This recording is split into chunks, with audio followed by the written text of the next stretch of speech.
Bonjour à tous, je suis Jean-Claude Neptune. Normalement, je suis directeur de Canada Écoaction et aussi AKFAMV, qui est l'association canadienne des anciens de la faculté d'agronomie et de médecine vétérinaire.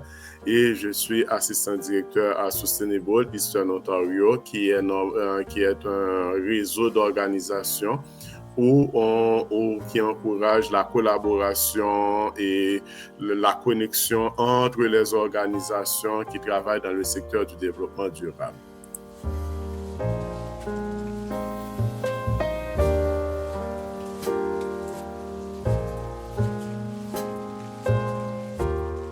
Là, je vais rester à mon emploi, mon principal travail en tant que assistant directeur à Sustainable Eastern Ontario. Comme j'ai mentionné tantôt, c'est un réseau d'organisations. Donc, ce que je fais là-bas, moi-même, je suis normalement et je co-préside le mouvement BIPOC. C'est Black, indigènes et personnes de couleur. C'est-à-dire, nous cherchons des financements auprès des fondations, auprès du gouvernement pour créer de l'emploi pour des personnes qui se reconnaissent soit comme noirs, comme personnes de couleur ou comme indigènes. Donc, ça, c'est le premier travail que je fais. Et pour le moment, on est à 5. Nous avons 5 au niveau du réseau. Donc ces 5 personnes-là, nous avons cherché du financement et on leur octroie un poste pendant 2 ans. Le contrat est pour 2 ans, mais après, si on peut toujours renouveler ou bien si on trouve d'autres financements, on peut toujours continuer. Mais c'est un poste pour des personnes seniors qui ont des expériences dans le secteur du développement durable. Et à ce moment-là, on crée ou bien on cherche l'emploi et on cherche le financement et puis on intègre cette personne-là dans un poste au niveau du secteur du développement durable. D'un autre côté, moi-même, je coordonne le réseau francophone des organisations environnementales de la capitale nationale. En fait, j'ai lancé ce mouvement, ce programme, et pour le moment, on est aux environs 40 organisations francophones. Donc, quand je dis francophone, pas spécifiquement francophone, donc il y en a, c'est un mélange. Il y a des organisations francophones, mais il y a aussi d'autres organisations qui sont bilingues, par exemple les grandes organisations qui existaient déjà à Ottawa. Donc, ces organisations-là, on encourage la collaboration ou bien la connexion entre les organisations de façon à ce que les grandes organisations peuvent supporter les petites et puis il y a une interaction entre les organisations. Donc, pour le moment, on est en train de mettre sur pied la table de concertation environnementale du quartier.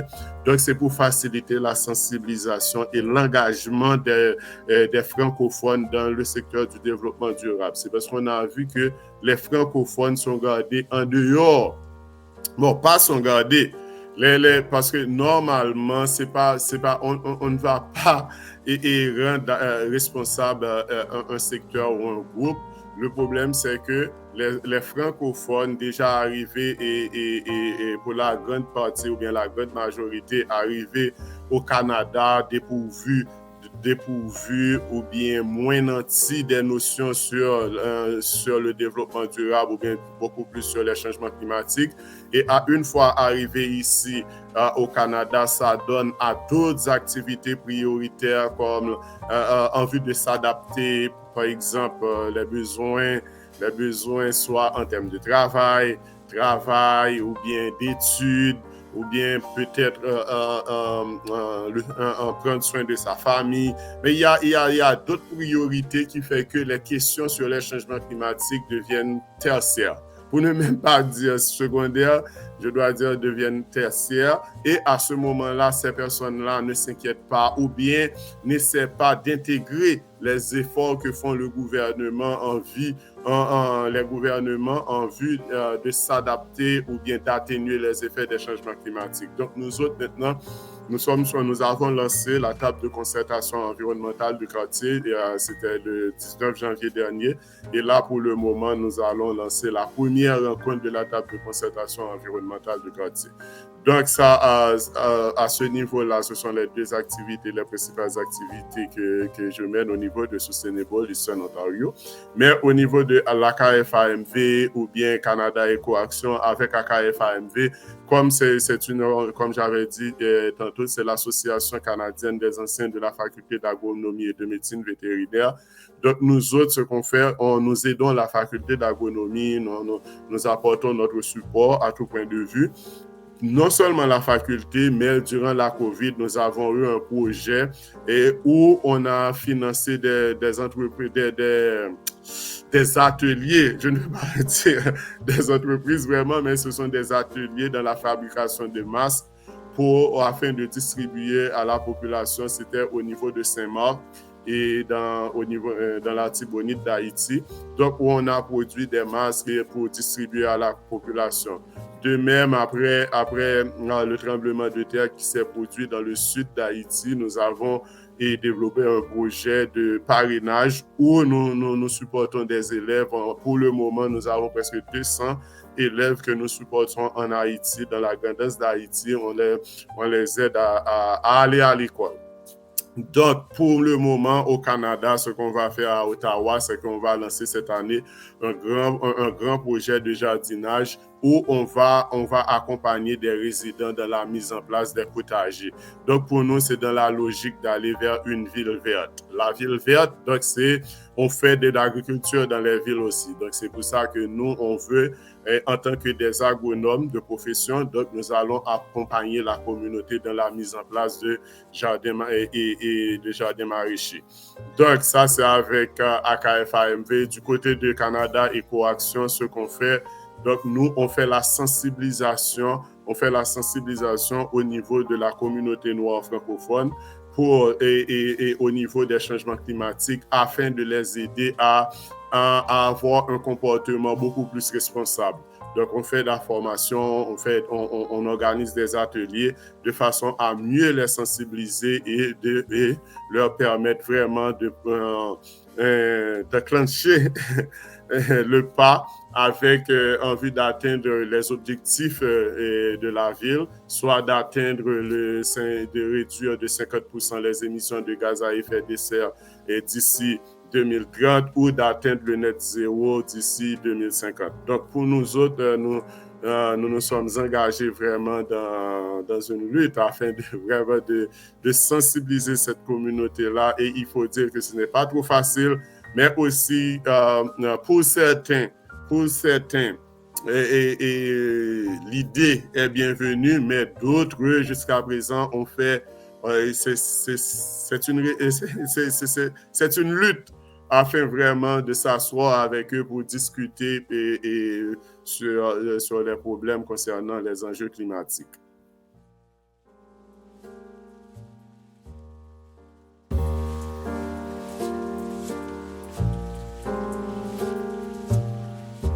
Si je dois partager, bon, peut-être pour le moment, je peux choisir deux, parce que normalement, j'ai ma vie professionnelle d'un côté, et au niveau professionnel, je peux dire que la COVID a eu pas mal d'impact sur nos activités, surtout lorsqu'on travaille au niveau des organisations, bon, une grande organisation avec deux petites organisations. Donc, il y a eu une très grande différence. C'est qu'on a vu au niveau des grandes organisations, il y a la subvention du gouvernement qui est arrivée. Donc, on voit qu'il y a eu pas mal d'activités qui a été encouragées.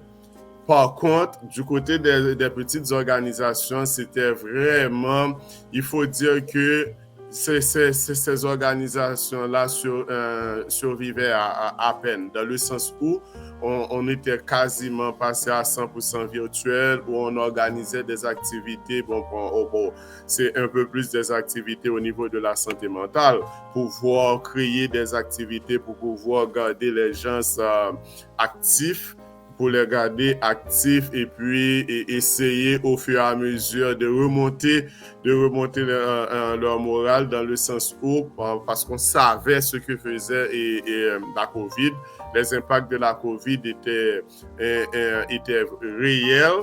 Donc, à ce moment-là, il fallait que nous, du côté, dans le secteur organisé, qu'on fasse quelque chose. Donc, c'est à ce niveau-là qu'on a essayé de s'adapter au fur et à mesure afin d'essayer de faire face à la COVID. Donc, on s'en est sorti. Donc, bon, tout le monde s'en est sorti, on peut dire, sinon que ceux qui sont morts ou mortes. Donc, à ce moment-là, on peut dire que d'un côté, ça a beaucoup frappé le secteur des ONG. D'un autre côté, je peux parler, peut-être de façon plus directe ou bien plus personnelle, l'effet de la COVID sur mon fils. Donc, lui qui était au bas âge, donc dès qu'il entend la porte frapper, donc je parle là en 2020-2021, dès qu'il entend la porte frapper, donc il était obligé de se déplacer. Il avait un peu comme une peur bleue et des autres personnes. Donc, à chaque fois que quelqu'un arrivait, donc lui, il était un peu inconfortable. Donc, ça, c'est pour parler de lui. Et puis, d'un autre côté, nous autres, à l'église, par rapport à ma vie spirituelle ou bien chrétienne. Donc, à l'église, on a organisé une activité tous les jeudis dans l'après-midi. Et là, il faut dire que vraiment, ça a aidé surtout les aînés. Parce qu'on a vu, c'était la principale activité du côté de l'église. C'est-à-dire, chaque jeudi dans l'après-midi, presque tout le monde se connectait sur Zoom. Des fois, on était aux environs de 70-75 personnes. Voire, ce n'est pas ce n'est pas un jour de culte. Donc, pour voir presque 60-70 personnes se connecter juste pour entendre quelqu'un venir parler. Donc, on faisait cette activité-là dans le but d'accompagner et cette communauté religieuse à faire face aux effets ou bien aux impacts de la COVID-19. Donc, quand bien que mal, pour moi-même, ça a été une bonne expérience et ça m'a aidé aussi de mon côté à traverser la COVID sans même s'en apercevoir. Bien entendu, notre vie était presque fermée, était presque cloisonnée parce qu'on était obligé de rester à la maison. Mais à ce moment-là, je préparais les émissions, je préparais mon travail, soit pour pouvoir toujours venir avec une nouvelle idée pour aider les autres à faire face à la pandémie.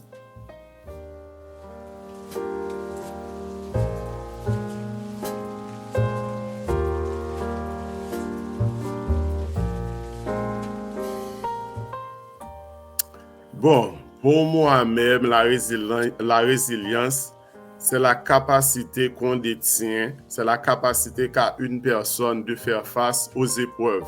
C'est-à-dire non seulement de s'adapter, la capacité qu'on a la capacité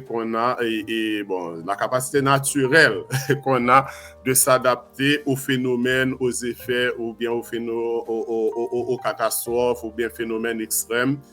Et aussi, non seulement s'adapter, mais surmonter aussi, survivre. Donc, c'est pour moi-même, c'est une qualité naturelle pour quelqu'un qui est résilient. Donc, c'est quelqu'un qui peut vivre ou bien qui peut résister à des situations difficiles. Donc, oui, pour moi-même, en peu de mots, c'est ce que j'aurais dit en termes de résilience. Déjà, le mot dit tout, résilient, être résilient. Donc, c'est quelqu'un qui a une capacité à surmonter les épreuves, à faire face aux épreuves.